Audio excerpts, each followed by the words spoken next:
What is going on, folks? It's been a while since we had a conversation around college football, and you guys know that I like to focus my content on the state of teams in North Carolina and South Carolina. But today we're going to go big time now. We are going to talk about one team from the state of South Carolina that made a change at the defensive coordinator position.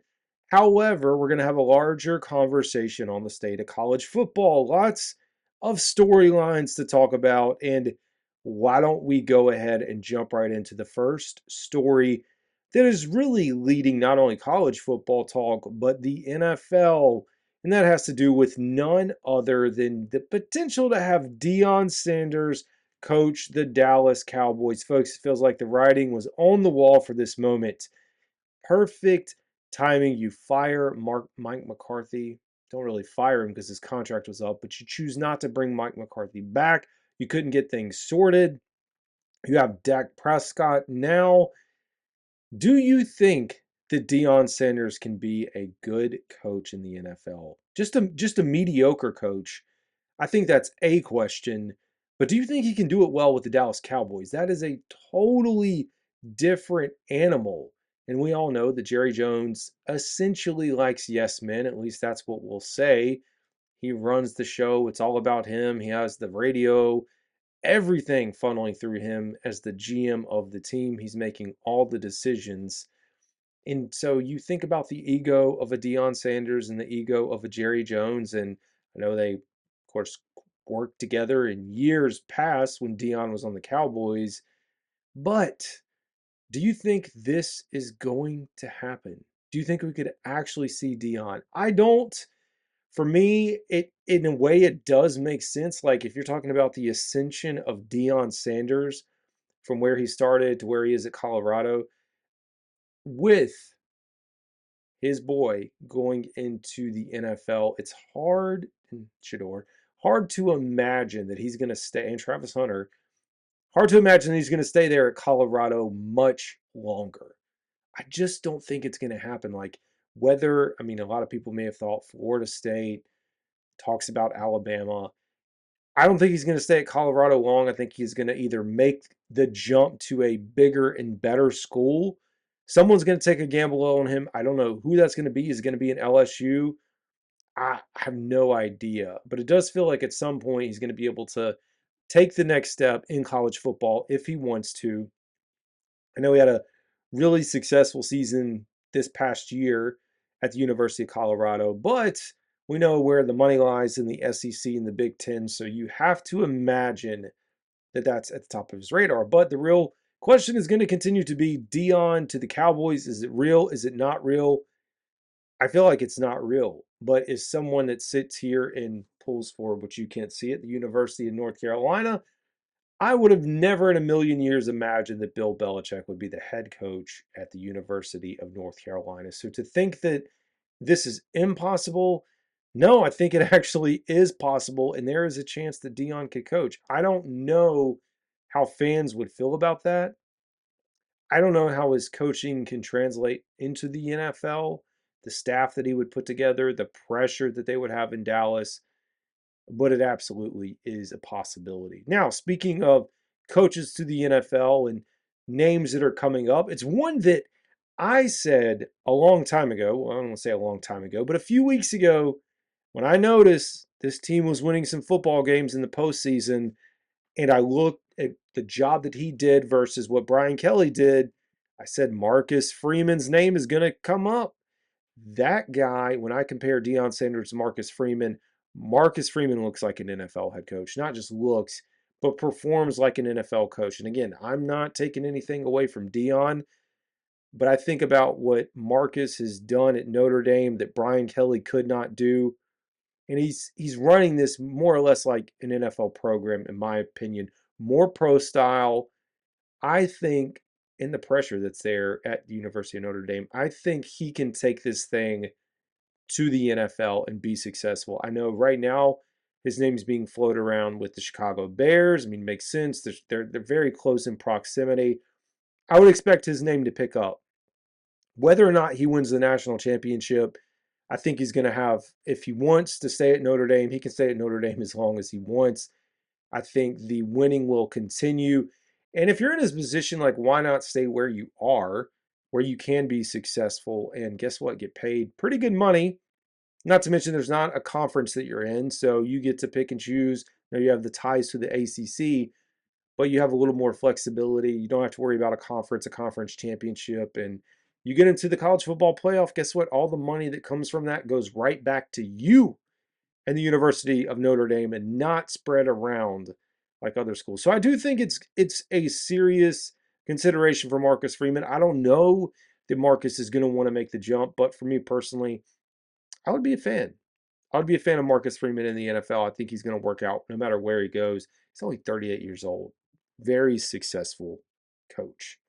Speaking of shuffles, let's talk about the quarterback shuffle. The quarterback shuffle, we have Carson Beck, who we know underwent or is going to undergo. I haven't gotten into the weeds of updates on his surgery. Significant surgery. Had a year of eligibility or had eligibility left. I know Georgia wanted him. It was reported that Alabama reached out. But he has landed at the University of Miami. And I was listening to ESPN 99 The Fan out of Raleigh, North Carolina today. And it was, oh man, I can't remember the guy, and I will remember it to give him his credit. But I was listening to the show in the afternoon with Adam Gold. He was not the one that brought this up. The guy that he brought on, and I don't know why I cannot remember his name, doesn't matter. He was talking about the connection with Carson Beck in Miami. And a lot of people are like, well, why did he go there? Apparently his girlfriend goes there, and it's one of the basketball twins. I don't know. I'm not as in the know with the pop culture stuff of college sports, but it's one of the twins.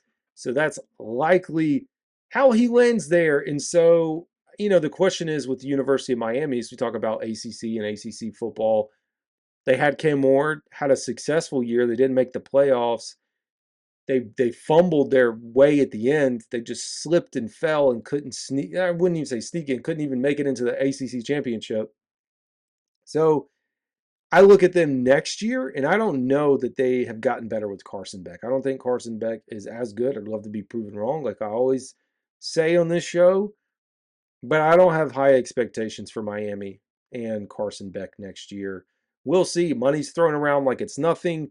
If you look at who is and or was available in the transfer portal, there weren't many quarterbacks that were available. I looked at today Jacoby Criswell, who's the quarterback at University of North Carolina, third string quarterback, started with North Carolina, went to the University of Arkansas, came back to the University of North Carolina, into the transfer portal with like a 6th year of eligibility, whatever it is. One, hats off to him, because without him, Carolina doesn't win any games. I think they maybe win 1 or 2 games without him this year, because Connor Harrell did not look good. We know about Max Johnson getting hurt. So it's somebody. I don't think it's going to be a big program, but somebody's going to pick up Jacoby Criswell.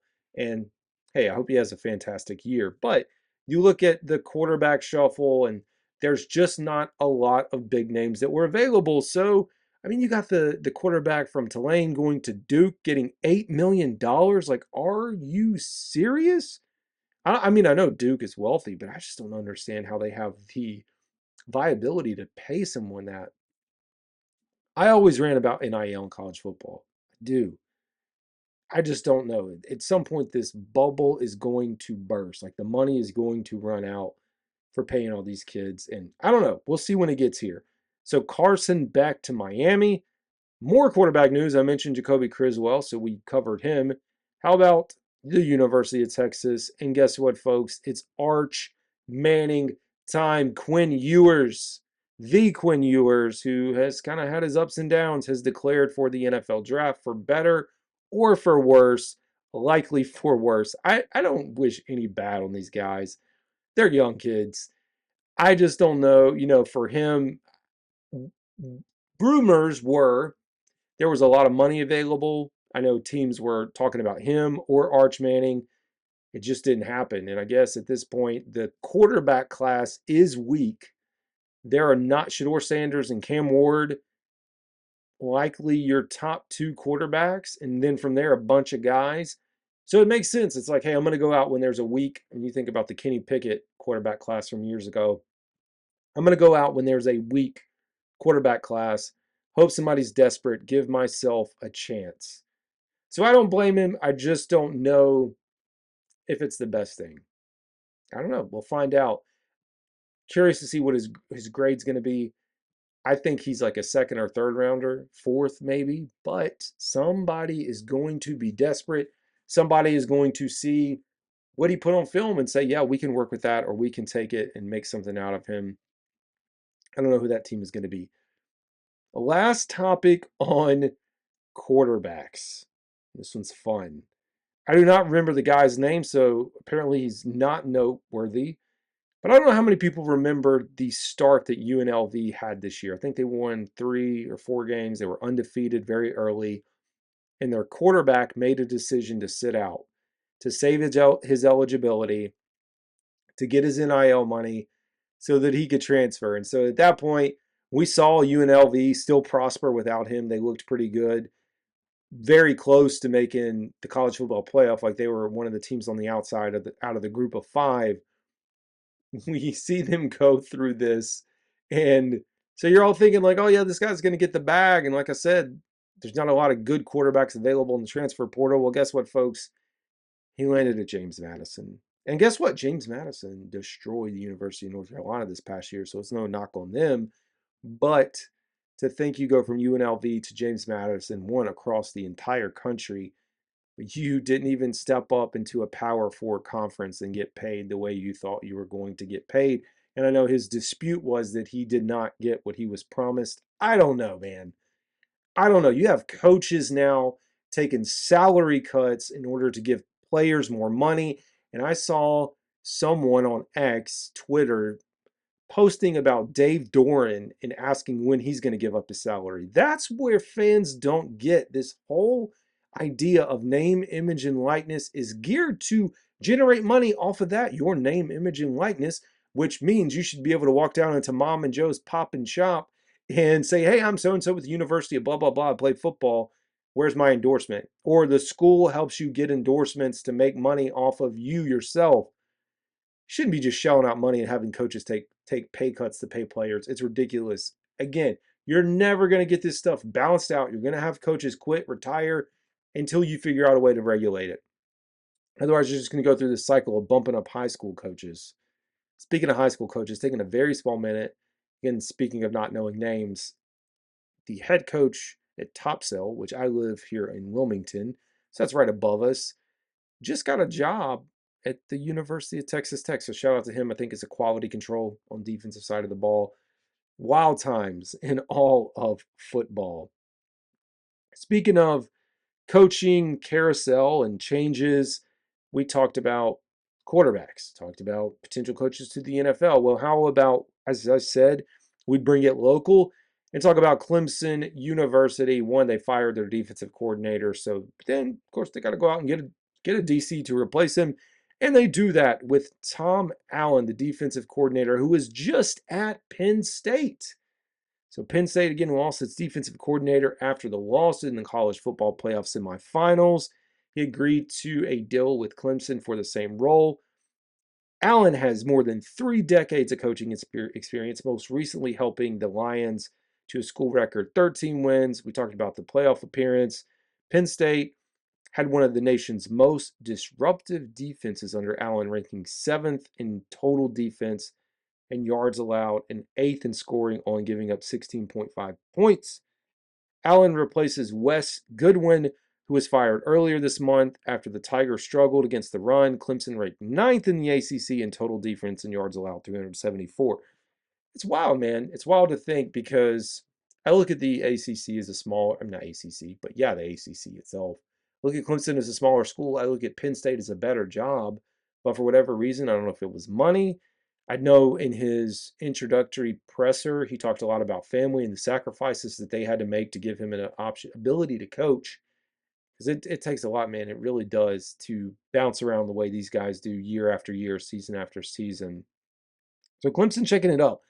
Clemson going in with a new defensive coordinator. Clemson entering into the 21st century with the transfer portal. Seems like they're trying to make a turn. And you think back to the years of Alabama, Nick Saban, where he was hesitant to kind of make a change in his offense, and he finally did, and he adapted the spread. He also adapted on to, pulling in coaches that maybe failed in the NFL, giving them a chance to rebound. This is not the same on the coaching side, but you can at least see that Clemson is choosing to, hey, invest a little bit more. Last thing we'll do, and I've talked a lot about Bill Belichick because that's one of the heavy teams that I cover, that I watch and I follow. I don't think Bill Belichick is going to the NFL this year. Does not mean that we are not going to hear about him going next year. We got lots and lots to talk about. Speaking of which, University of North Carolina bringing over a bunch of transfers from Washington. Of course, that's where Steve Belichick was. Anyways, folks, that's going to do it. This is Carolina Dad. Y'all have a good one.